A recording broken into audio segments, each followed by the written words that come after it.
ঢাকা দক্ষিণে বাড়ছে ডেঙ্গু রোগী, ওষুধ ছিটিয়েও কমছে না মশা, লার্ভা পেলে করা হচ্ছে জরিমানা।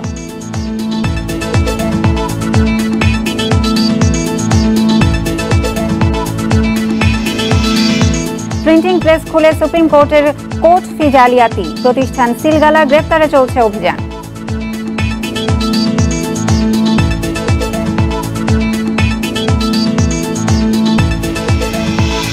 ভয়াবহ দাবানলে বিপর্যস্ত ইউরোপ, পর্তুগাল ফ্রান্সে ৩২২ মৃত্যু, পড়েছে কয়েক হাজার হেক্টর জমি।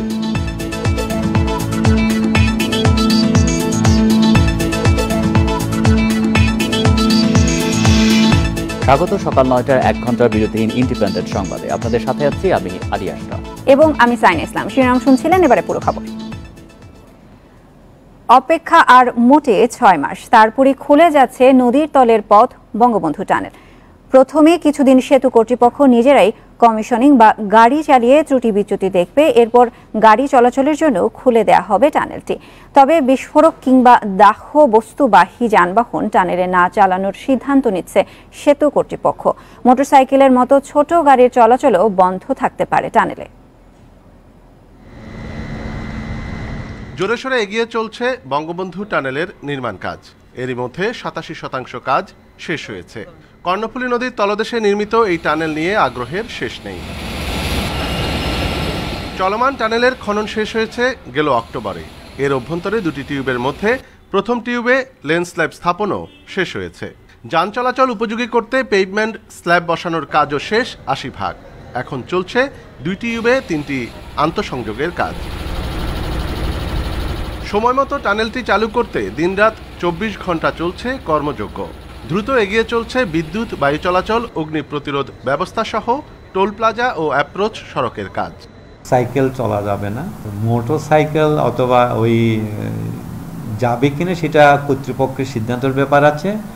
ওইখানে কেউ দাঁড়ানো যাবে না। কোনো গ্যাস, কোনো এক্সপ্লোসিভ জিনিস, মনে করেন আপনি এলপি গ্যাস নিয়ে কোনো একটা ট্রাক ওইদিকে, আমি মনে করি এটা অ্যালাউ করা ঠিক হবে না। যে কোনো সময় যে কোনো কিছু করতে পারে। ঢাকা চট্টগ্রাম কক্সবাজার যোগাযোগ ব্যবস্থার উন্নতি, পাশাপাশি এই সড়কটিকে এশিয়ান হাইওয়ে নেটওয়ার্কের সাথে সংযুক্তি সহ চট্টগ্রাম শহরকে নদীর ওপারে বিস্তৃতি সহ বেশ কয়েকটি উদ্দেশ্যকে সামনে রেখে বানানো হচ্ছে কর্ণফুলী নদীর তলদেশের এই টানেল, যার মধ্য দিয়ে নদীর ওপারে নতুন অর্থনৈতিক সম্ভাবনা তৈরি হতে যাচ্ছে বলে মনে করছে সংশ্লিষ্টরা।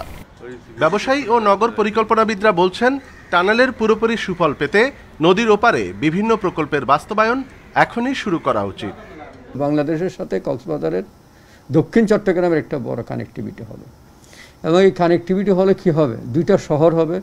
দুইটা শহর হলে দুই দিকে কিন্তু ইন্ডাস্ট্রিয়ালাইজেশন হবে। ইন্ডাস্ট্রিয়ালাইজেশন হলে হবে কি, এমপ্লয়মেন্ট জেনারেশন হবে। প্লট করব, প্ল্যান করব, তারপর এক্সিকিউশন আসবে, তারপর এটা অ্যাক্টিভ হবে। এখনই আমি প্ল্যানই করি নাই, প্লটও করি নাই, এক্সিকিউশন কেমনে করে করবে? যেটা শেষ হবে এত বছরে, এত থেকে আমি রিটার্ন পাবো, আসলে রিটার্ন আমি পাবো না। রিটার্ন পাইতে আরও 10 বছর চলে যাবে। ৩.32 কিলোমিটার দৈর্ঘ্যের এই টানেল নির্মাণে ব্যয় ধরা হয়েছে 10,374 কোটি টাকা। এর মধ্যে 5,900 কোটি টাকা ঋণ দিচ্ছে চীনের এক্সিম ব্যাংক, বাকি টাকার যোগান দিচ্ছে বাংলাদেশ সরকার। Anupam Shil, Independent News, Chattogram. Bangabandhu tunnel নিয়ে আরও জানাতে এবারে আমাদের সাথে যুক্ত হচ্ছেন সহকর্মী অনুপম শীল। অনুপম, ৬ মাস পরে খুলে যাচ্ছে বঙ্গবন্ধু টানেল, এই মুহূর্তে কাজের অগ্রগতি কিরকম দেখছেন, বিস্তারিত নিয়ে জানাবেন। আমরা এখন আছি এই মুহূর্তে বঙ্গবন্ধু টানেলের পতেঙ্গা প্রান্তে, এবং আমার পেছনে আপনি নিশ্চয়ই দেখতে পাচ্ছেন যে বিশাল কর্মযজ্ঞ সেটি চলছে, এবং এই পরিস্থিতি কিন্তু সারাদিন, অর্থাৎ দিনরাত ২৪ ঘন্টাই এখানে শ্রমিকরা বিভিন্ন পর্যায়ে কাজ করছে। আমরা একটু আগে খবরে যেটি বলছিলাম যে টানেলে মূলত এখন দুই ধরনের কাজ চলছে, অর্থাৎ ভেতরে যান চলাচল উপযোগী করার যে কাজটি সেটি, পাশাপাশি বাইরে যে অ্যাপ্রোচ সড়ক, সেই অ্যাপ্রোচ সড়কের কাজ। এবং আরেকটি বিষয় এখানে খুব গুরুত্বপূর্ণ বা আরেকটি গুরুত্বপূর্ণ কাজ চলছে, সেটি হচ্ছে এই টানেলটিতে যাতে নিরাপদে যান চলাচল করতে পারে সেই নিরাপত্তাজনিত কাজ। মূলত 5 ধরনের নিরাপত্তা বিষয়কে সামনে রেখে টানেলের ভেতরে যান চলাচলের বিষয়টি ভাবা হচ্ছে। এর মধ্যে প্রথমত হচ্ছে বায়ু চলাচল, একটি অত্যন্ত গুরুত্বপূর্ণ ইস্যু এখানে, অর্থাৎ টানেলের ভেতর, টানেল যেহেতু মাটির অন্তত 12 থেকে 36 মিটার গভীর এই টানেল, অর্থাৎ কর্ণফুলী নদীর যে তলদেশ, সেই তলদেশ থেকে আরো অন্তত 36 মিটার সর্বোচ্চ গভীরতা এবং সর্বনিম্ন 12 মিটার গভীরতায় রয়েছে। এবং সেই হিসেবে দেখা যাচ্ছে এই টানেলে যখন যান চলাচল করবে তখন সেখানে বাতাসের অর্থাৎ অক্সিজেন সরবরাহটা একটি বিষয় রয়েছে। তারপর দ্বিতীয়ত যেটি হচ্ছে সেটি হচ্ছে বিদ্যুৎ, অর্থাৎ সার্বক্ষণিক বিদ্যুৎ সরবরাহ ব্যবস্থা থাকতে হবে। যেহেতু এখানে বায়ু চলাচল এবং এই টানেলের মধ্যে পানি অটোমেটিক্যালি কিছু পানি হয়তো জমতে পারে, সেখানে সেই পানি সার্বক্ষণিকভাবে সরিয়ে নেওয়ার জন্য বিদ্যুতের একটি জরুরি ব্যবস্থা করা রয়েছে। সেজন্য এই টানেলের দুই প্রান্তে দুটি 15 মেগাওয়াট করে সাবস্টেশন বিদ্যুতের বানানো হচ্ছে, যাতে নিরবিচ্ছিন্ন বিদ্যুৎ সরবরাহ করা যায়। এরপরে তৃতীয়ত যে কাজটি করা হচ্ছে সেটি হচ্ছে সিসিটিভির মাধ্যমে এবং একটি কন্ট্রোল রুমের মাধ্যমে পুরো টানেল এলাকাটি একেবারে একটি নখদর্পণে রাখার ব্যবস্থা। তারপরে যোগাযোগের একটি ব্যবস্থা রয়েছে এবং সর্বশেষ যেটি রয়েছে ফায়ার ফাইটিং। অর্থাৎ এই 5টি বড় ইস্যুকে সামনে রেখেই আসলে নিরাপত্তা ব্যবস্থা সাজানো হচ্ছে টানেলের ভেতরে যান চলাচলের জন্য।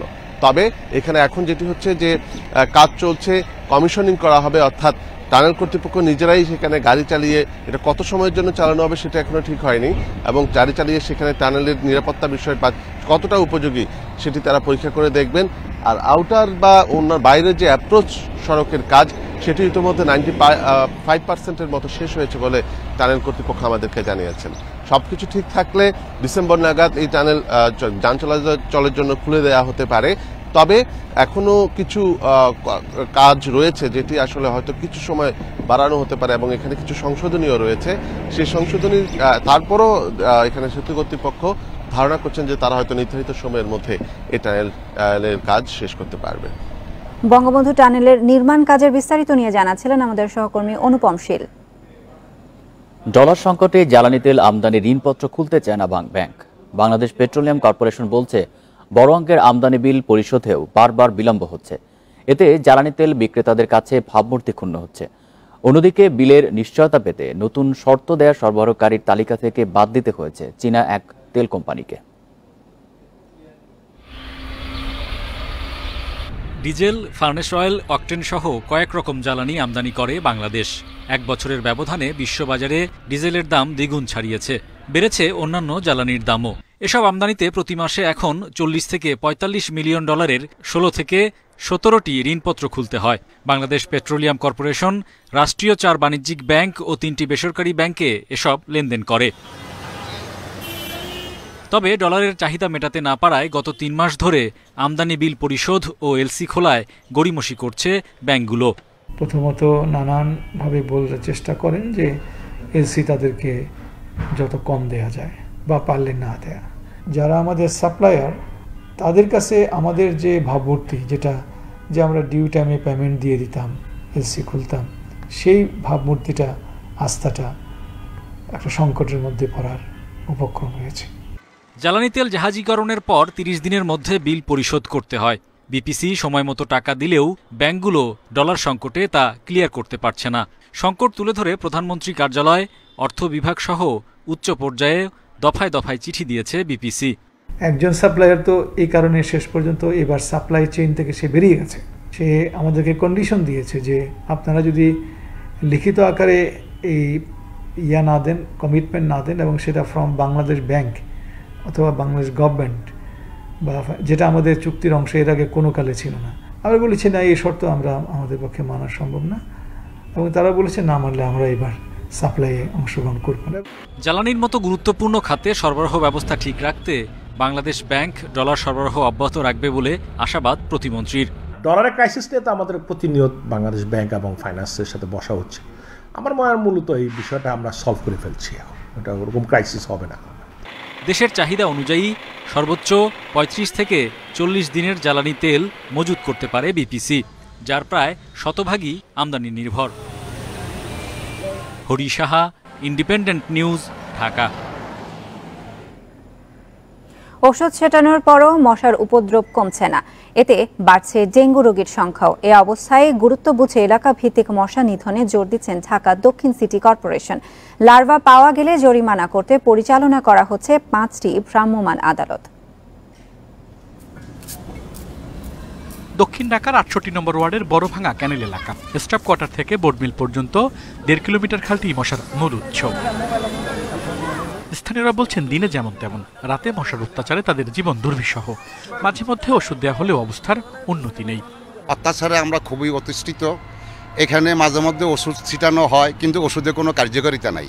এই জায়গায় দোকানদারি করি কিন্তু মানুষ বসতে পারে না। ওই দেখেন দুমা দেওয়ার ব্যবস্থা করছি, এত কাম হয় না। রাত্রেবেলা যখন দোকান বন্ধ করে বাসায় যে ভাত খাইতে বসি, তখন মনে হয় যে মশা উড়াইলে মশারির ভিতরে যে ঢুইকে তারপরে আপনার ভাত খাইতে। মশার ওষুধ দিলে কতক্ষণ ধোয়ার মতন মশা সরিয়া জায়গা, আবার যে জায়গাটা জায়গায় বসে। এদিকে কাউন্সিলরের দাবি, খালটি ডিএনডি প্রকল্পের আওতায় থাকায় তারা এটি পরিষ্কার করতে পারছে না। কাজগুলো আর্মি সেকশন দেখছে, এই জন্য সিটি কর্পোরেশন এখানে কাজ করতে পারছে না। এটা অনুমতি সাপেক্ষে কাজ করতে হয়। তারপর আমরা আমাদের রুটিন ওয়াইজ কাজ করে যাচ্ছি। আমাদের ওষুধ ছিটানো দরকার, আমরা ওষুধ ছিটিয়ে যাচ্ছি।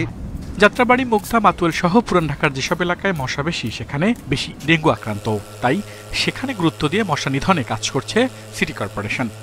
অ্যাডাল্টিসাইডিং, আমাদের প্রচারণা এবং সমস্ত কাজ করার পরেও আমি বলবো যে আমাদের ভূমিকা এডিস নিয়ন্ত্রণে 25%, 75% হলো মানুষের সচেতনতা। স্বাস্থ্য দপ্তর বলছে মশা নির্মূল না হলে 2 মাসের মধ্যে ডেঙ্গু পরিস্থিতির আরও অবনতি হবে। যদি মশক নিধন কার্যক্রমটি খুব জোরদারভাবে পরিচালনা করা না যায়, তাহলে কিন্তু রোগী বেড়ে যাওয়ার আশঙ্কা থেকেই যায়। তাছাড়া প্রকৃতির বিষয়টিও খেয়াল রাখতে হবে। বর্ষাকালে যদি থেমে থেমে বৃষ্টি হয় এবং এই বৃষ্টির পানি যদি পরিষ্কার করা না যায়, তাহলেও কিন্তু মশার সংখ্যা বেড়ে যাওয়ার আশঙ্কা। এদিকে নগর ভবন থেকে মশা নিধনের কাজ লাইভ মনিটরিং করছেন ডিএসসিসির কর্মকর্তারা। প্রতিদিন 2 বেলা 1050 কর্মী ছেটাচ্ছেন ওষুধ। আল আমিন হোসেন, ইন্ডিপেন্ডেন্ট নিউজ, ঢাকা। নিজস্ব প্রিন্টিং প্রেস খুলে টানা 20 বছর সুপ্রিম কোর্টের কোর্ট ফি জালিয়াতি করে আসছে পাকির আলী চক্র। লোপাটের অর্থের 40 ভাগ নিত চক্রটি, আর 60 ভাগ পেত ভেন্ডর ও কোর্ট সংশ্লিষ্টরা। রাজস্ব খাতে জমা হতো না 1 টাকাও। 20 বছরে কত টাকা রাজস্ব হারিয়েছে সরকার জানে না কেউ। সম্প্রতি সিলগালা করে দেওয়া হয়েছে প্রতিষ্ঠানটি। চলছে গ্রেপ্তার অভিযান। সুপ্রিম কোর্টের হাইকোর্ট বা আপিল বিভাগে নিয়মিত ব্যবহার হয় এই ধরনের কোর্ট ফি, কিন্তু এগুলো আসল না নকল তা সাদা চোখে বোঝার উপায় নেই। এত নিখুঁত করে বানানো যে সূর্যের আলোতেও তা বোঝা যায় না। শুধু অতি বেগুনি রশ্মি ফেললে আসল নকল বোঝা যায়। আরামবাগের এই প্রিন্টিং প্রেসে 2 দশক ধরে নকল কোর্ট ফি ছেপেছে জালিয়াত চক্রটি। তাদের সাথে জড়িত উচ্চ আদালতের একটি দালাল চক্র ও দোকানদাররা। সম্প্রতি তাদের 2 জনকে সিআইডিতে সোপর্দ করেছে উচ্চ আদালত। মহামান্য হাইকোর্ট আমাদের কাছে 2 জন লোককেও হস্তান্তর করে। আমরা পরে এই লোকদের সাথে কথাবার্তা বলে তাদেরকে 8 জনকে আমরা গ্রেপ্তার করি। তারা দীর্ঘদিন যাবৎ, প্রায় 20 বছর যাবৎ তারা এই কোর্ট ফি নকল করছে এবং তাদেরই একটি চক্রর মাধ্যমে আদালতের বিভিন্ন জায়গায় এটি সরবরাহ করে। মূলত 16 জন এই চক্রে জড়িত। চক্রের এক দল ছাপার দায়িত্বে, আরেক দল কোর্টে সরবরাহ এবং বাকিরা টাকা সংগ্রহের কাজ করত। ডিসকাউন্টেড প্রাইসে কিনে নেয়, কিনে নিয়ে সবাই ব্যবহার করে। মূলত এর মাধ্যমে সরকার অনেক টাকার রাজস্ব বঞ্চিত হচ্ছিল। 100 টাকার কোর্ট ফিতে 60 টাকা দিতে হয়, 40 টাকা এদের লাভ থাকে। ঢাকায় তো আদালতের কনসেন্ট্রেশন বেশি, মামলা বেশি, অনেক আদালত ঢাকায়, সেজন্য মূলত ঢাকা কেন্দ্রিক কাজ করত। চক্রটির 8 সদস্যকে গ্রেফতার করেছে সিআইডি। বাকিদের ধরতে অভিযান চলছে। নজরদারিতে আছে আরও অনেকে। Arafatur Rahman, Independent News, Dhaka. গ্রিসে বিধ্বস্ত কার্গো বিমানে বাংলাদেশের সেনাবাহিনী বিজিবির জন্য কেনা মর্টার শেল ছিল বলে জানিয়েছে আইএসপিআর। আর পররাষ্ট্র সচিব জানিয়েছে বিমা করা আছে বলে এতে আর্থিক ক্ষতির শঙ্কা নেই। তবে এটি দুর্ঘটনার নাশকতা তা খতিয়ে দেখা হচ্ছে। সার্বিয়া থেকে কেনা সামরিক সরঞ্জাম বাংলাদেশে আনার পথে গ্রিসের কাভালায় বিধ্বস্ত হয় ইউক্রেনের কার্গো বিমান। এতে সব ক্রুরই মৃত্যু হয়েছে। সার্বিয়ার প্রতিরক্ষা মন্ত্রণালয় বলছে বিমানটিতে থাকা 11.5 টন সামরিক সরঞ্জামের মধ্যে ছিল মর্টার ও প্রশিক্ষণের গোলা। আর এসবের ক্রেতা বাংলাদেশের প্রতিরক্ষা মন্ত্রণালয়। আইএসপিআর জানিয়েছে ওই বিমানে সেনাবাহিনী ও বিজিবির প্রশিক্ষণের জন্য মর্টার সেল আনা হচ্ছিল। আর পররাষ্ট্র সচিব বলেছেন নিয়ম মেনে ক্রয় চুক্তির অধীনে এসব সরঞ্জাম কিনেছে সরকার। বিমা করা আছে বলে আর্থিক ক্ষতির শঙ্কাও নেই। যোগাযোগে আছি আমাদের কর্তৃপক্ষের সাথে, আর এছাড়া আমাদের যে রাষ্ট্রদূত আছে ইটালিতে, যিনি সার্বিয়াতে অ্যাক্রিডিটেড, তার সাথেও আমরা যোগাযোগে আছি, সেও জানার চেষ্টা করছে। তো সুতরাং এই ধরনের যেই মালামাল সেগুলো তো সব ইনশিওর করা থাকে, তো সুতরাং সেদিক থেকে আমরা ওদিক থেকে আমরা সেফ আছি। চলমান পরিস্থিতি বিবেচনায় কেন ইউক্রেনের কার্গো বিমানে এসব আনা হচ্ছিল এ প্রশ্নে সচিব বলেছেন, এটি ঠিকাদার প্রতিষ্ঠানের সিদ্ধান্ত, তবে এটি দুর্ঘটনা না নাশকতা তা খতিয়ে দেখা হচ্ছে। গ্রিসে আমাদের যে রাষ্ট্রদূত আছে তার সাথেও যোগাযোগ করব, যে গ্রিক কর্তৃপক্ষ হয়তো বলতে পারবে সেক্ষেত্রে, যেহেতু এটা গ্রিসে বিমানটি ভূপাতিত হয়েছে, সুতরাং সেটা কি অ্যাক্সিডেন্ট হয়েছে বা অন্য কিছু হয়েছে সেটা গ্রিকরা বলতে পারবে হয়তো ভালো। এদিকে গ্রিসে রাষ্ট্রীয় গণমাধ্যম ইআরটি বলছে, ইঞ্জিনের সমস্যার কথা জানিয়ে গ্রিসে জরুরি অবতরণের জন্য অনুরোধ জানানোর পরপরই এয়ার ট্রাফিকের সঙ্গে বিমানটির যোগাযোগ বিচ্ছিন্ন হয়ে গিয়েছিল। ঢাকায় আসার আগে সৌদি আরব ও ভারতে থামার কথা ছিল। নাফিজাতুল্লাহ, ইন্ডিপেন্ডেন্ট নিউজ, ঢাকা। দেখছেন বিরতিহীন সংবাদ। এরপর অন্যান্য খবরের সাথে আরো যা দেখবেন।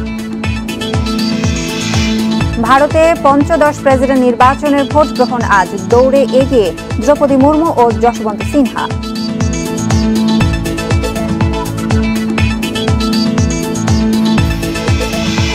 প্রিমিয়ার লিগ ফুটবলে হ্যাটট্রিক চ্যাম্পিয়ন হওয়ার পথে বসুন্ধরা, আজ সাইফকে হারালেই শিরোপা।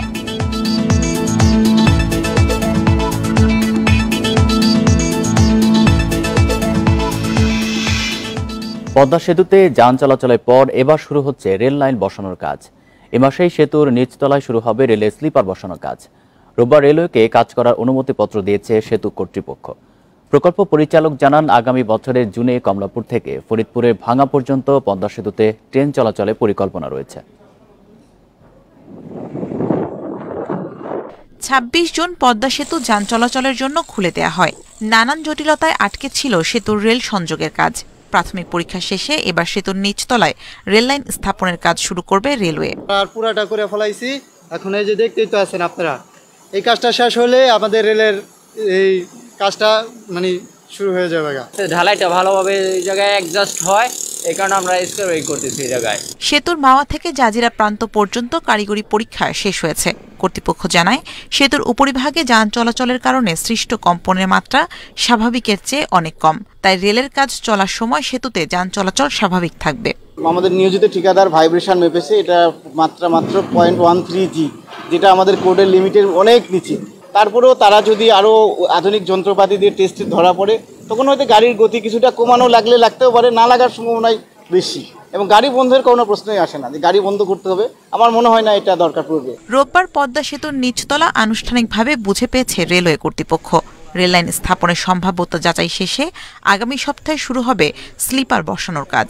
আমাদের যে ইকুইপমেন্ট আছে, ইকুইপমেন্ট বেস যেগুলো আছে, সেগুলোর মধ্যে আমরা ভাইব্রেশন দেখব। আশা করি আমার যে মানে গ্রাউন্ড অবজেকশনে যতটুকু মনে হচ্ছে, সেহেতু আমার মনে হচ্ছে না তেমন বড় কোনো এফেক্ট, যে গাড়ি চলাচল রেস্ট্রিকশন বা অন্য কিছু দেওয়ার মধ্যে এখনো পরিস্থিতি তৈরি হয়নি। আর যদি দেখি যে এটা আমাদের তেমন কোনো টেকনিক্যাল বড় কোনো প্রবলেম নাই, তাহলে আমরা মেন ব্রিজের কাজ শুরু করব। আমরা আশা করি এক সপ্তাহ আমাদের এই অবজারভেশন সময় লাগবে। 4 শর্তের রেল সংযোগে চীনা ঠিকাদার প্রতিষ্ঠান CREC-কে পদ্মা সেতুর নিচতলা হস্তান্তর করা হয়েছে। Independent news. পদ্মা সেতুতে অক্সিজেন সিলিন্ডার বাহিয়ে একটি পিকআপ উল্টে দুজনের মৃত্যু হয়েছে, আহত হয়েছেন অন্তত 3 জন। রোববার রাত 10টার দিকে এই দুর্ঘটনা ঘটে। পুলিশ জানায়, পদ্মা সেতুর মাওয়া প্রান্তের 16 নম্বর পিলারের কাছাকাছি নিয়ন্ত্রণ হারিয়ে ফেলে পিকআপটি। গাড়িটি উল্টে গেলে ঘটনাস্থলেই দুজনের মৃত্যু হয়, আহত হন আরও 3 জন। গত 26 জুন পদ্মা সেতু যান চলাচলের জন্য খুলে দেয়া হয়। ওই দিনই পদ্মা সেতুর মাওয়া প্রান্তে মোটরসাইকেল দুর্ঘটনায় 2 তরুণের মৃত্যু হয়। এরপর পদ্মা সেতুতে মোটরসাইকেল চলাচল নিষিদ্ধ করা হয়।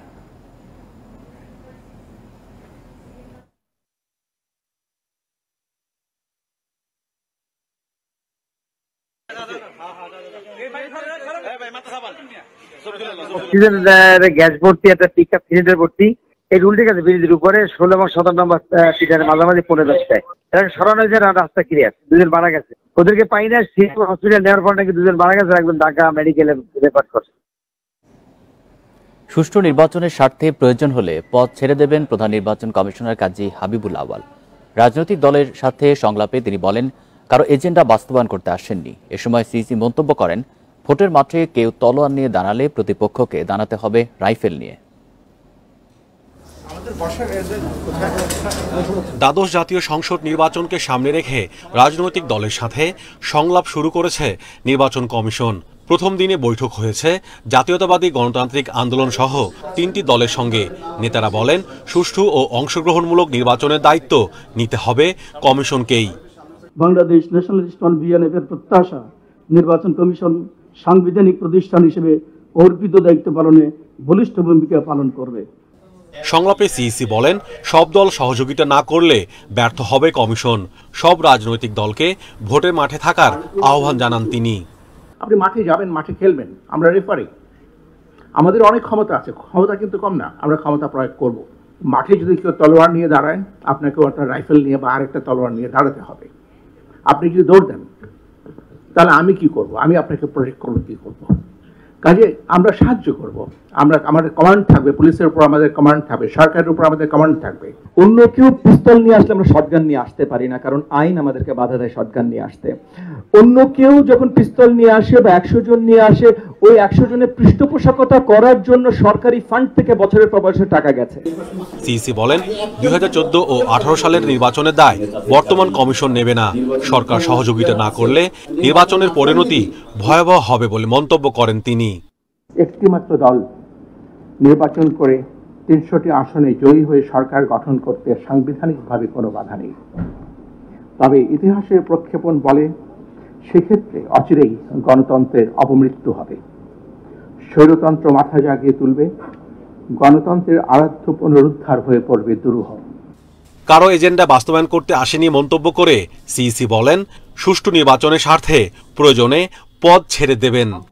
আমি চাই রাজনৈতিক দলগুলোর মধ্যে সমঝোতা, ঐকমত্য এবং একটা সুন্দর নির্বাচন, আমাদেরকে দিয়ে না, যে কাউকে দিয়ে, এবং যে কাউকে দিয়ে করার জন্য যদি আমাকে এই পথ থেকে সরে যেতে হয়, এই জন্য আমাকে রিকোয়েস্ট করতে হবে না, রিকোয়েস্ট করার আগেই চলে যেতে পারবো।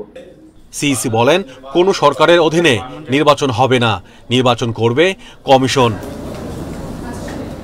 Mahmudul Hasan, independent News, Dhaka. গরিবের জন্য 1000 লিটার পানির দাম কমছে 2.5 টাকা, আর বিত্তবানদের জন্য বাড়ছে 22 টাকা। অর্থাৎ 1000 লিটার পানির দাম সর্বনিম্ন 12.5 টাকা এবং সর্বোচ্চ 37 টাকা 50 পয়সা দাঁড়াচ্ছে। এরকম 7টি ক্যাটাগরিতে 10টি অঞ্চলের জন্য পানির নতুন দাম নির্ধারণ করছে ঢাকা ওয়াসা। রোববার রাজধানীতে এক অনুষ্ঠানে এমন প্রস্তাব করা হয়েছে। এখন 1000 লিটার পানি 15 টাকা 18 পয়সায় বিক্রি করছে ঢাকা ওয়াসা, যা বাণিজ্যিক গ্রাহকদের জন্য 42 টাকা। কিন্তু 1000 লিটার পানি উৎপাদনে ওয়াসার খরচ 25 থেকে 26 টাকা। ওয়াসার ভর্তুকি কমাতে এবার ভিন্ন ধরনের উদ্যোগ নিল সংস্থাটি। প্রস্তাব করা হয়েছে আয়সীমা ও অঞ্চল ভেদে পানির দাম ঠিক করার। উচ্চবিত্তদের জন্য দাম ধরা হচ্ছে 37 টাকা 50 পয়সা, মধ্যবিত্তদের জন্য 25 টাকা আর নিম্নআয়ের মানুষের জন্য 12 টাকা 50 পয়সা। এলাকা ভিত্তিক পানির দাম নির্ধারণে গবেষণা করেছে ঢাকা ওয়াসা। তার ফল জানানোর সময় নতুন দামের প্রস্তাব করা হয়েছে। আপনারা জেনে আশ্চর্য হবেন, 50 কোটি লিটার শুধুমাত্র ওয়েস্টেজ হয়, অথচ এই 50 কোটি লিটার দিয়ে আমি প্রায় আরো 10 লক্ষ থেকে 30 লক্ষ লোককে পানি দিতে পারতাম। কেন গুলশানের লোক যেই পয়সা দিয়ে থাকে একই ভাড়া পানি দেবে, অথচ যাত্রাবাড়ির লোক আরো অনেক কম পয়সায় থাকে, একই ভাড়া একই রকম পয়সা দেবে পানির জন্য কেন? এ সময় স্থানীয় সরকার মন্ত্রী বলেন, পানির দাম সহনীয় পর্যায়ে থাকা উচিত, আবার ওয়াসাকেও টিকিয়ে রাখতে হবে। তো কোয়ালিটি ফাংশন, কোয়ালিটি প্রাইস দিতে হবে। এখন আপনি যদি 50 টাকা 100 টাকা দেন, কারা দিবেন? বিত্তবানরা দিবেন। আরে ভাই, we have a commitment for the rural people, those who are living in a very devastating situation. তো তাদের জন্য না আমাদের কমিটমেন্ট আছে, government will subsidize for them. আমি মনে করি না কোনো সাবসিডাইজ অর্গানাইজেশন থাকা উচিত, আমরা সবাই মিলে দায়িত্ব নিব। তবে দাম চূড়ান্ত করার আগে আরও যাচাই বাছাইয়ের তাগিদ দিয়েছেন বিশেষজ্ঞরা। সুলতানা জাহান মিতু, ইন্ডিপেন্ডেন্ট নিউজ, ঢাকা। আন্তর্জাতিক বাজারে দাম কমায় দেশের বাজারেও কমল ভোজ্য তেলের দাম। প্রতি লিটার বোতলজাত সয়াবিন তেলের দাম 14 টাকা কমিয়ে 185 টাকা নির্ধারণ করা হয়েছে। আর 6 টাকা কমে পাম তেলে লিটার প্রতি দাম দাঁড়িয়েছে 148 টাকা। নতুন এই দাম আজ থেকেই কার্যকর হবে। রোববার বাণিজ্য মন্ত্রণালয়ের সিনিয়র সচিব তপন কান্তি ঘোষ জানান, আন্তর্জাতিক বাজারে ভোজ্য তেলের দাম কমার পরিপ্রেক্ষিতে দেশের বাজারে দাম কমানোর সিদ্ধান্ত নেওয়া হয়। ব্যবসায়ীদের সাথে কথা বলে নতুন দাম নির্ধারণ করা হয়েছে। 1 লিটার বোতলজাত সয়াবিন তেল 185 টাকা এবং 5 লিটার বোতলজাত সয়াবিন তেলের দাম 910 টাকা করা হয়েছে। খোলা সয়াবিন তেলের দাম লিটারে 166 টাকা।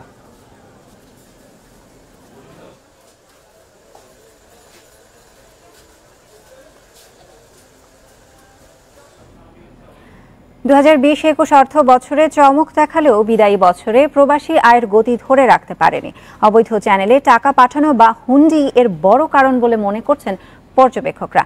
বৈশ্বিক মন্দা মোকাবেলায় বৈদেশিক মুদ্রার মজুদ বাড়াতে বৈধ চ্যানেলে প্রবাসী আয় টানতে আরও নীতি সহায়তার পরামর্শ অর্থনীতিবিদদের।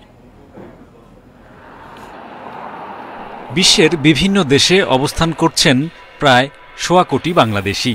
2019-20 অর্থবছর তাদের পাঠানো আয়ের ওপর 2% নগদ প্রণোদনা চালু করে সরকার। সে বছরই আয় বাড়ে $179 কোটি। 2020-21 অর্থবছরে করোনা মহামারীর মধ্যেও প্রবাসীরা পাঠান $2,477 কোটি 77 লাখ। আগের বছরের তুলনায় যা 36% বেশি। কিন্তু বিদায়ী অর্থবছরে প্রবাসী আয় কমেছে 15%। আয় সবচেয়ে বেশি কমেছে সৌদি আরব, মালয়েশিয়া, ওমান, আরব আমিরাত, সিঙ্গাপুরের শ্রমবাজার থেকে। এসব দেশ থেকে হুন্ডির প্রবণতা বেশি বলে মনে করেন বিশ্লেষকরা।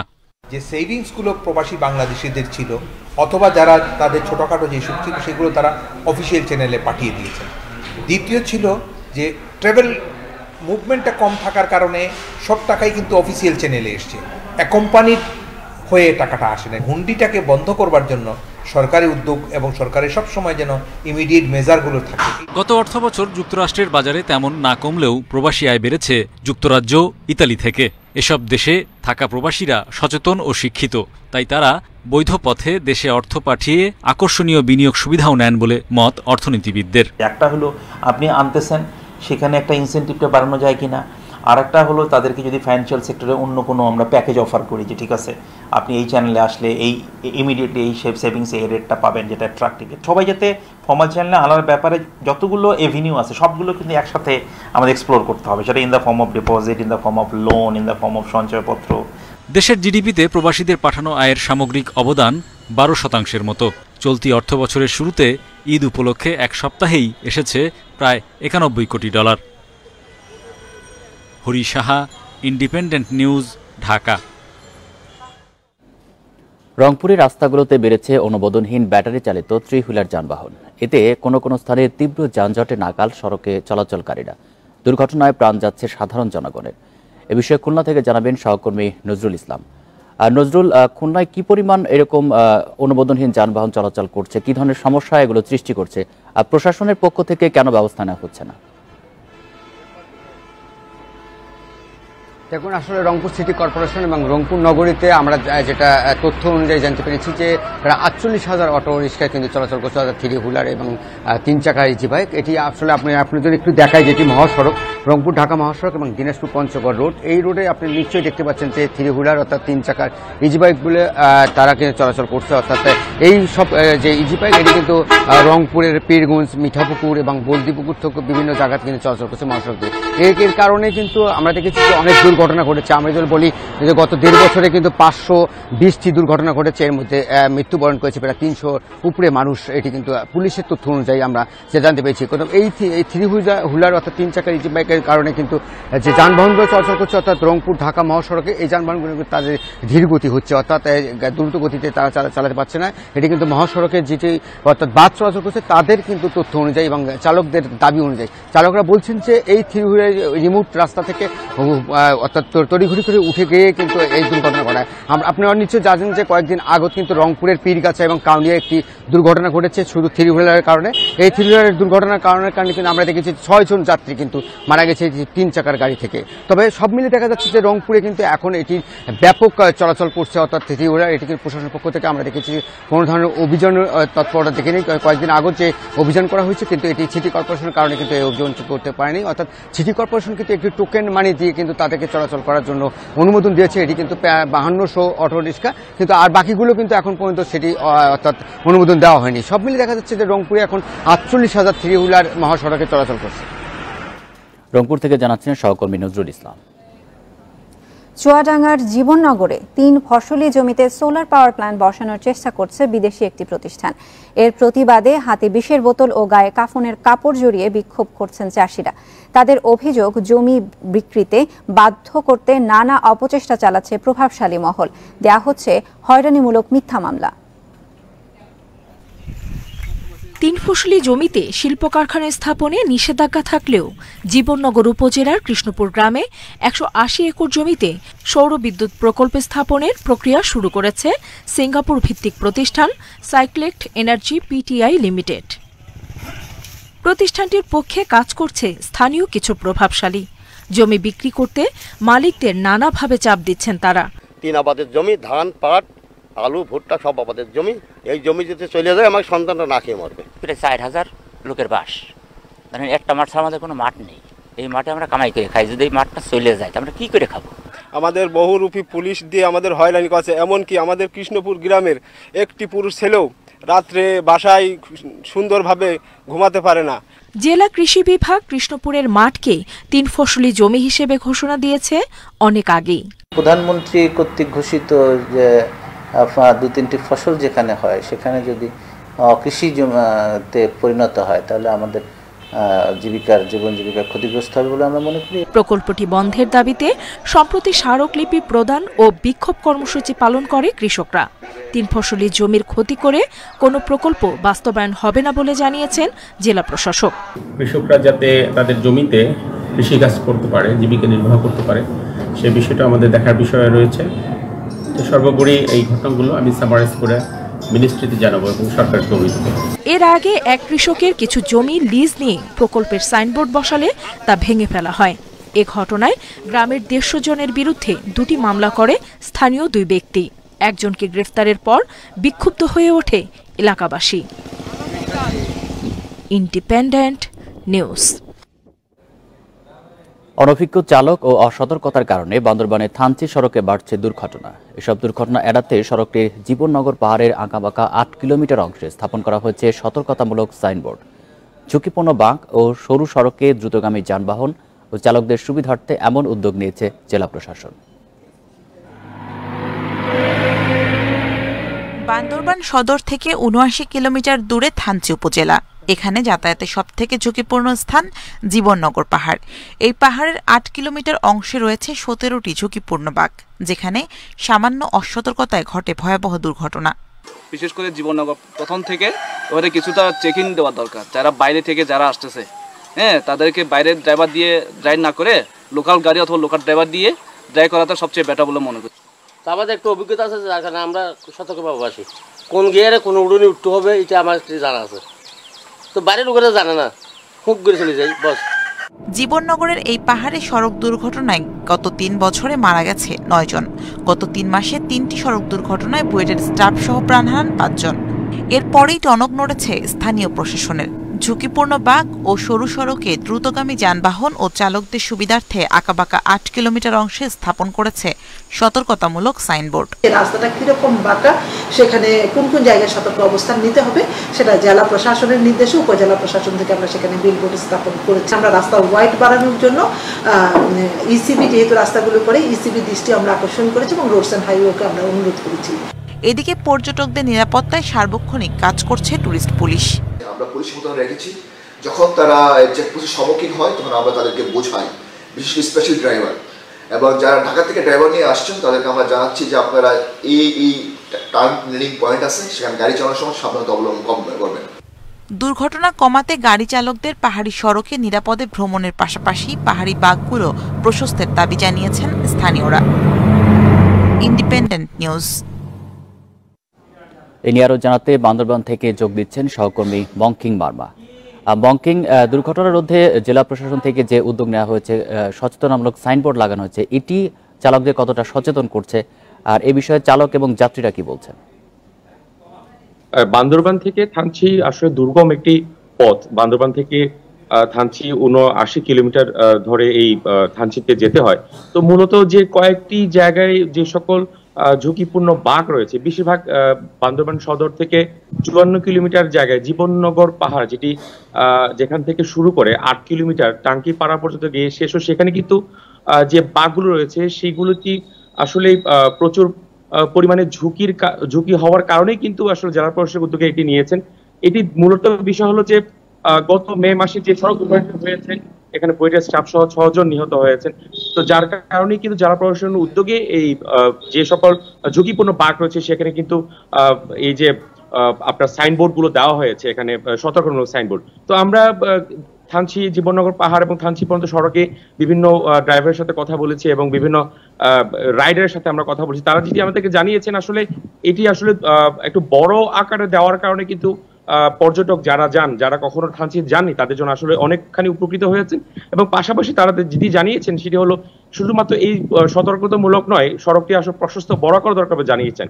তো আমি আপনার মাধ্যমে জানতে চাই, যেটি টুরিস্ট পুলিশের সাথে কথা বলেছি, তারা আসলে আমাদেরকে যেটি বলেছেন শুধুমাত্র আসলে এখানে টুরিস্ট পুলিশের পক্ষে কিন্তু এই ধরনের ভ্রমণ করতে যারা আসেন তাদের পক্ষে আসলে এই ধরনের গাইড দেওয়া সম্ভব না। তারা জেলা পুলিশের সাথে সমন্বয় করে এবং এই থানচি জীবননগর যে জায়গা রয়েছে সেখানে আর্ম ফোর্সের নতুন যে ইউনিট হবে সেখানে এবং জেলা পুলিশ এবং জেলা প্রশাসকের সাথে সমন্বয় করে তারা সেখানে একটি চেক পয়েন্ট বসাবেন বলে আমাদেরকে জানিয়েছেন।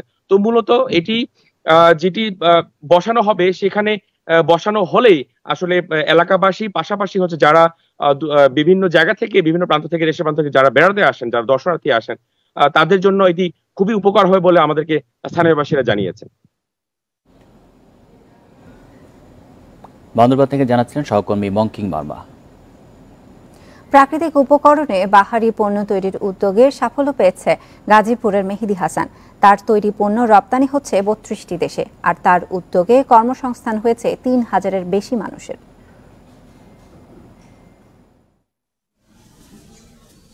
ঝুড়ি, ফুলের টব, পাপোশ, ম্যাট, ঘর সাজানোর এসব পণ্য নজর কাড়বে যে কারো। প্লাস্টিক বা পরিবেশের জন্য ক্ষতিকর কোনো কিছু নয়, বরং প্রাকৃতিক উপকরণে তৈরি করা হয়েছে এগুলো। হোগলা পাতা, পাট, বেত, বাঁশ, খেজুর পাতা ব্যবহার হয় এসব পণ্য তৈরিতে। গাজীপুরের ধীরাশ্রমে নেচার ক্রাফট নামে এই কারখানাটি গড়ে তুলেছেন মেহেদী হাসান। দেশের বিভিন্ন স্থানে আরও 17টি জায়গায় পণ্য তৈরি করেন তিনি। এতে কর্মসংস্থান হয়েছে 3200 শ্রমিকের। আমি হ্যান্ডিক্রাফটসের কাজ করি প্রায় দীর্ঘ 4.5 বছর। ফুলের তোড়া বানাই, ভিনিটি ব্যাগ বানাই, ম্যাট বানাই, বালতি বানাই। এখানে আমরা বিভিন্ন ধরনের জিনিস তৈরি করি। এখানে আমাদের স্যালারি নিয়ে আটকায় না, নিয়মভাবে স্যালারি দেয়। উৎপাদিত পণ্য অন্তত 32টি দেশে রপ্তানি করছেন মেহেদী হাসান। তবে এই পর্যায়ে আসতে মূলধনের অভাবসহ নানা প্রতিবন্ধকতা পেরোতে হয়েছে তাকে। নারীদেরকে এই কাজের আওতায় নিয়ে আসা, সেদিক দিয়ে যদি আপনি চিন্তা করেন তাহলে দেখবেন যে আমাদের এখানে যে কর্মী আছে প্রায় 90 থেকে 93% হচ্ছে কর্মী হচ্ছে আমাদের নারী। কম্পোজিট হ্যান্ডিক্রাফট ফ্যাক্টরি এটা বাংলাদেশে ওইভাবে নাই। তো আমরা চাই যে আমাদের হাত ধরে বাংলাদেশে কম্পোজিট হ্যান্ডিক্রাফট ফ্যাক্টরিটার আবির্ভাব ঘটুক। সাফল্য আরও সাহসী করেছে মেহেদী হাসানকে, তাই ব্যবসার পরিসর বড় করার পরিকল্পনা করছেন তিনি। Independent news. যাত্রী হয়রানি বন্ধের দাবিতে কমলাপুর রেল স্টেশনে টানা 11 দিন অবস্থান করেও কোনো সাড়া পাচ্ছেন না ঢাকা বিশ্ববিদ্যালয়ের শিক্ষার্থী মহিউদ্দিন রনি। তার দাবি, পুলিশ ও রেল কর্তৃপক্ষ তাকে নানাভাবে ভয়ভীতি দেখাচ্ছে। তাকে যেতে দেওয়া হচ্ছে না স্টেশনের মূল চত্বরেও।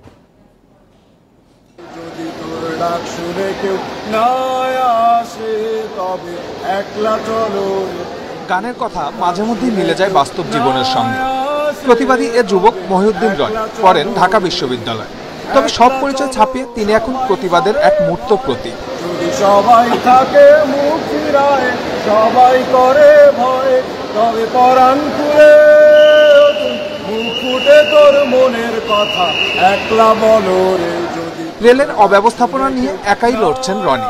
অনলাইনে ঈদে বাড়ি ফেরার টিকিট কাটতে গিয়ে প্রতারণার শিকার হয়ে গত 17 জুলাই থেকে কমলাপুর স্টেশনে অবস্থান করে প্রতিবাদ করছেন তিনি।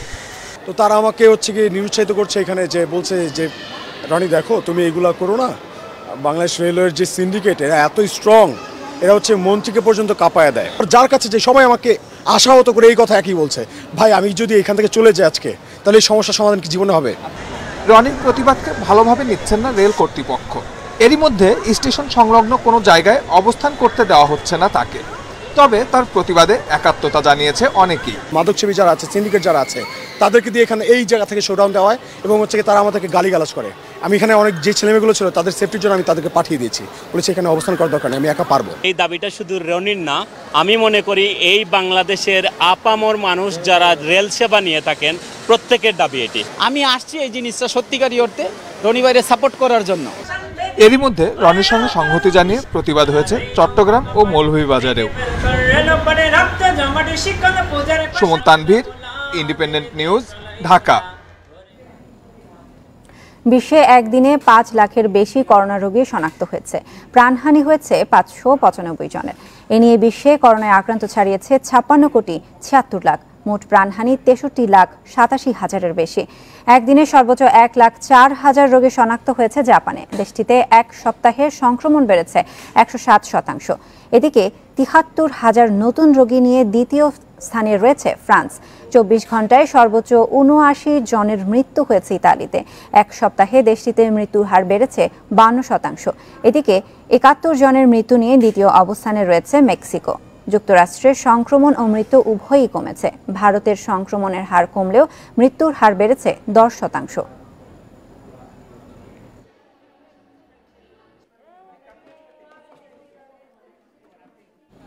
ভয়াবহ দাবানলে বিপর্যস্ত ইউরোপ। ফ্রান্স, পর্তুগাল এবং স্পেনে অতিরিক্ত গরম থেকে সৃষ্ট দাবানলে বাড়ছে হতাহতের সংখ্যা।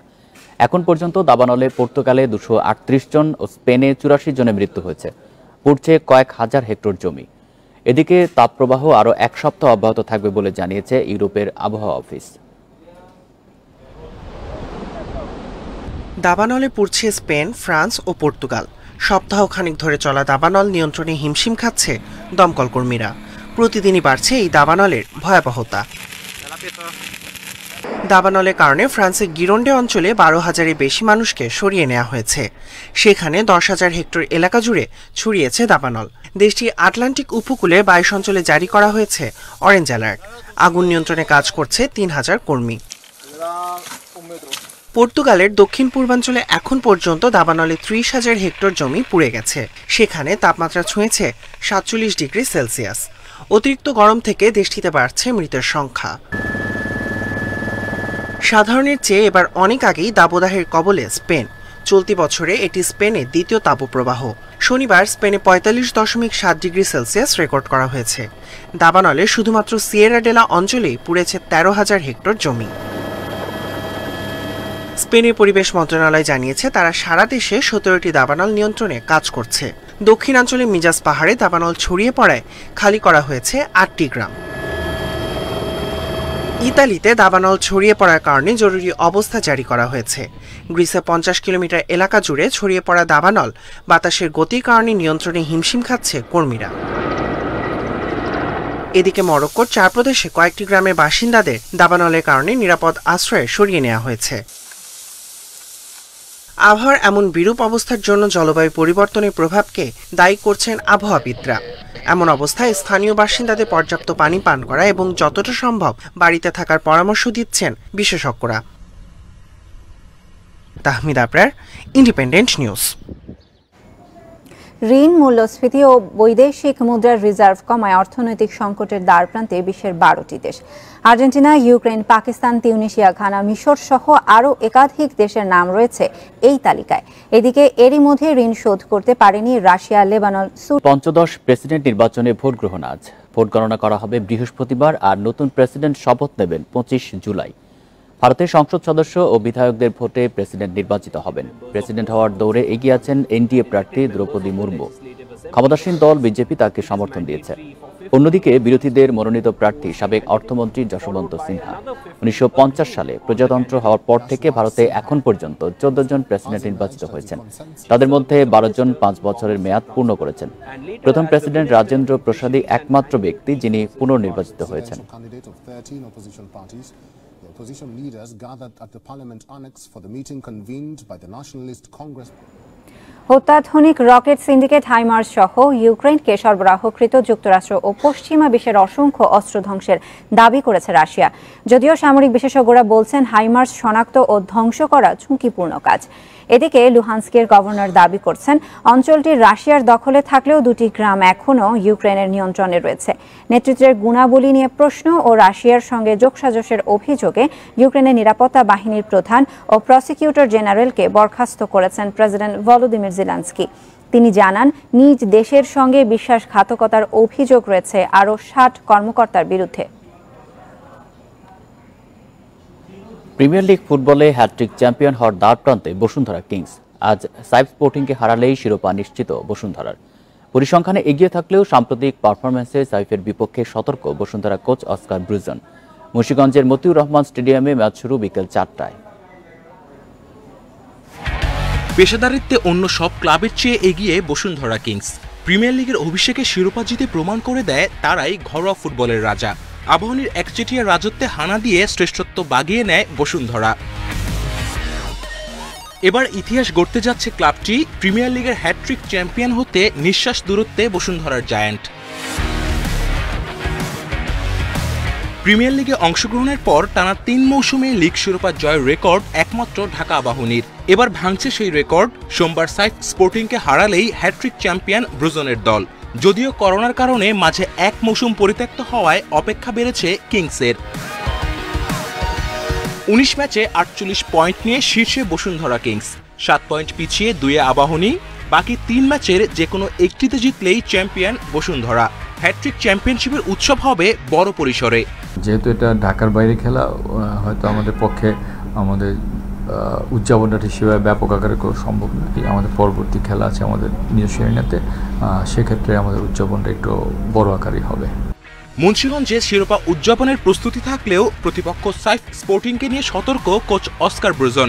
দ্বিতীয় লেগে সাইফের পারফরম্যান্স বিবেচনায় পূর্ণ শক্তির দল খেলাবে বসুন্ধরা কিংস। দ্বিতীয় লেগে সাইফ দুর্দান্ত।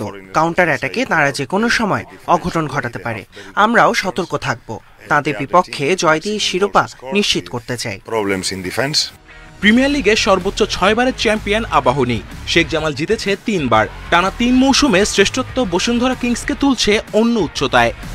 Kamrul Hasnat, independent News, Dhaka. Commonwealth গেমসের ২২তম আসরে উদ্বোধনী অনুষ্ঠানে বাংলাদেশের পতাকা বহন করবেন SA গেমসে স্বর্ণজয়ী ভারোত্তোলক মাবিয়া আক্তার সীমান্ত। আর তুরস্কের সলিডারিটি গেমসে পতাকা থাকবে স্বর্ণজয়ী ফেন্সার ফাতেমা মুজিবের হাতে। সংবাদ সম্মেলনে BOA এই সিদ্ধান্ত জানিয়েছে। কাছাকাছি সময়ে দুইটি আন্তর্জাতিক আসর। ২৮ June Commonwealth games, Islamic solidarity games আগস্টে। প্রস্তুতি যেমনই হোক, আয়োজন নিয়ে ব্যস্ত বাংলাদেশ অলিম্পিক অ্যাসোসিয়েশন। কমনওয়েলথ গেমসে ৬০টি ডিসিপ্লিনে অংশ নেবে ৫০ জন অ্যাথলিট। শুটিং ও আর্চারি না থাকায় পদকের সম্ভাবনা নেই, যা প্রত্যাশা ইসলামিক সলিডারিটি গেমসকে ঘিরে। সেখানে ১১ ডিসিপ্লিনে খেলোয়াড়, কর্মকর্তা সহ ৮৪ জনের বাংলাদেশের বহর। গতবার যে সমস্ত ডিসিপ্লিনগুলো অংশগ্রহণ করেছে, এবার যারা অংশগ্রহণ করেছে তারা ইনশাল্লাহ ভালো রেজাল্ট দিতে সক্ষম হবে। মেডেল পাবো কিনা জানি না, তবে আমরা চেষ্টা করবো যে ভালো রেজাল্ট দেওয়ার জন্য। এবং এটাই কিন্তু সামনে আমাদের যে অন্যান্য গেমসগুলোতে, সেই গেমসের জন্য এটা ভালো একটি হবে। দুইটি আন্তর্জাতিক গেমসের মার্চ 5-এ 2 নারী ক্রীড়াবিদ বহন করবেন দেশের পতাকা। দেশের প্রথম ভারোত্তোলক হিসেবে SA গেমসে টানা 2 আসরে স্বর্ণ জিতেছেন মাবিয়া। আর ফেন্সিংয়ে দেশের হয়ে প্রথম স্বর্ণ জেতেন ফাতেমা মুজিব। আন্তর্জাতিক অঙ্গনে সাফল্য এনে দেওয়া এই 2 অ্যাথলিটকে এবার অন্যভাবে সম্মানিত করছে BOA। উদ্বোধনী অনুষ্ঠানে বাংলাদেশের দলের পতাকা বহন করবেন SA গেমসের একাধিকবার স্বর্ণ পদক জয়ী ভারোত্তোলক মাবিয়া আক্তার। বার্মিংহাম কমনওয়েলথ গেমসের মশাল নিয়ে যেতেই তুর্কির কর্নিয়া শহরে জ্বলে উঠবে ইসলামিক সলিডারিটি গেমসের মশাল। 13তম SA গেমসের ফেন্সিংয়ের সোনাজয়ী ক্রীড়াবিদ ফাতেমা মুজিব উদ্বোধনী অনুষ্ঠানে বাংলাদেশের জাতীয় পতাকা বহন করবেন। কমনওয়েলথ গেমসে অংশ নিতে 20 জুলাই থেকে পর্যায়ক্রমে রওনা দেবে অ্যাথলিটরা। দেশে ফিরবে 5 August. Shamim Ahmed, Independent News, Dhaka. মাহমুদুল্লাহর নেতৃত্বে খুব একটা সন্তুষ্ট নয় BCB, তবে অধিনায়কত্ব থাকবে কি থাকবে না সেই বিষয়ে সিদ্ধান্ত নেওয়া হবে মাহমুদুল্লাহর সাথে কথা বলেই, জানিয়েছেন বোর্ড সভাপতি নাজমুল হাসান পাপন। BCB সভাতে ঠিক হয়েছে আগামী 3 বছরের BPL ক্যালেন্ডার। এদিকে শেখ হাসিনা স্টেডিয়ামে নির্মাণ কাজের জন্য দেয়া 2 কোম্পানির প্রেজেন্টেশন পছন্দ হয়েছে বিসিবির। বিসিবি সভাপতির কাছে জিজ্ঞাসা, মাহমুদুল্লাহর অধিনায়কত্বে তিনি কি সন্তুষ্ট? এটা অনেক কঠিন প্রশ্ন। উত্তরে মিলল নীরবতা। সেই নীরবতায় পাওয়া গেল বড় একটা ইঙ্গিত। যদিও চূড়ান্ত সিদ্ধান্ত আসেনি দীর্ঘ এক সভাতেও। উইন্ডিজ সফর থেকে ফেরার পর মাহমুদুল্লাহর সাথে কথা বলেই নেওয়া হবে সিদ্ধান্ত। সামনে টি-20 বিশ্বকাপে দেখা যেতে পারে নতুন অধিনায়ক। এটা এই মুহূর্তে আজকে বলাটা খুব কঠিন। মানে আমার ধারণা এই সিদ্ধান্তটা আমাদের নিতেও অন্তত এই মাস চলে যাবে। আমরা আসলে বসতে হবে। টি-20 এই যেমন ধরেন ক্যাপ্টেন আসবে, ওদের সাথে একটু বসে আলাপ তো করতে হবে, ওরা কি বলে, ওদের কথাটা তো জানতে হবে কি হয়েছে। সভাতে বিপিএল নিয়ে দীর্ঘ আলোচনা হয়েছে। ঠিক হয়েছে 3 মৌসুমের ক্যালেন্ডার। প্রতি বছরের জানুয়ারিতে শুরু হয়ে শেষ হবে ফেব্রুয়ারির মাঝামাঝিতে। দল বাড়ছে না সামনের আসরগুলোতেও। তবে ঢাকা ফ্র্যাঞ্চাইজির ফেরা অনেকটাই নিশ্চিত। বিপিএল এর ফ্র্যাঞ্চাইজিটাদেরকে দিব, এটা 3 বছরের জন্য দিব বলে আমরা সিদ্ধান্ত নিয়েছি। যেহেতু 3 বছরের জন্য দিব, 3 বছরের ডেটটাও ফিক্স করে দেওয়া হয়েছে, যাতে করে তারা আগের থেকেই সব প্রিপারেশনগুলো নিতে পারে। সভার মূল এজেন্ডা ছিল শেখ হাসিনা স্টেডিয়ামের নির্মাণ কাজ। অস্ট্রেলিয়ান 2 কোম্পানি কক্স ও পপুলাস তাদের রূপরেখা তুলে ধরেছে। বোর্ডেরও পছন্দ হয়েছে তাদের উপস্থাপনা। এমসিসি থেকে শুরু করে আপনার সিডনি স্টেডিয়াম, ওভাল, পার্থ, তারপরে even Lord's, Olympic stadium. So আমি বলেছি এগুলো সবগুলোর সাথে ওরা ডাইরেক্টলি ইনভলভ ছিল, ডিজাইন করেছে অন্তত। সো ভালো কোম্পানিরাই এসছে। সো সেদিক দিয়ে যদি বলেন, ওদের 2টো কোম্পানির প্রেজেন্টেশন দেখে আমরা খুশি। টেস্ট ক্রিকেটের উন্নতিতে এরই মধ্যে কাজ শুরু হয়েছে বলেও জানিয়েছেন বিসিবি সভাপতি। Mazharul Islam, independent news. বিশ্ব অ্যাথলেটিক্স চ্যাম্পিয়নশিপের দ্রুততম মানব যুক্তরাষ্ট্রের ফ্রেড কার্লি। তিনি সময় নেন 9.86 সেকেন্ড। রানার্স আপ একই দেশের মার্ভিন ট্রেসি। কার্লির থেকে 0.2 বেশি সময় নেন তিনি। তৃতীয় হয়েছেন আরেক আমেরিকান ট্রেভন ব্রমেল। তালিকায় প্রথম 3 স্থানে মার্কিনীদের দখলে। শেষবার 1991 সালে 100 মিটারের 3টি পদে জিতেছিল তারা। ষষ্ঠ হয়েছেন গতবারের চ্যাম্পিয়ন ক্রিশ্চিয়ান কোলম্যান। এই ছিল বিরতিহীন সংবাদে। ইন্ডিপেন্ডেন্ট টেলিভিশনের সব খবরের আরো বিস্তারিত জানতে চোখ রাখুন ফেসবুক, ইউটিউব এবং টুইটারে। ধন্যবাদ সবাইকে।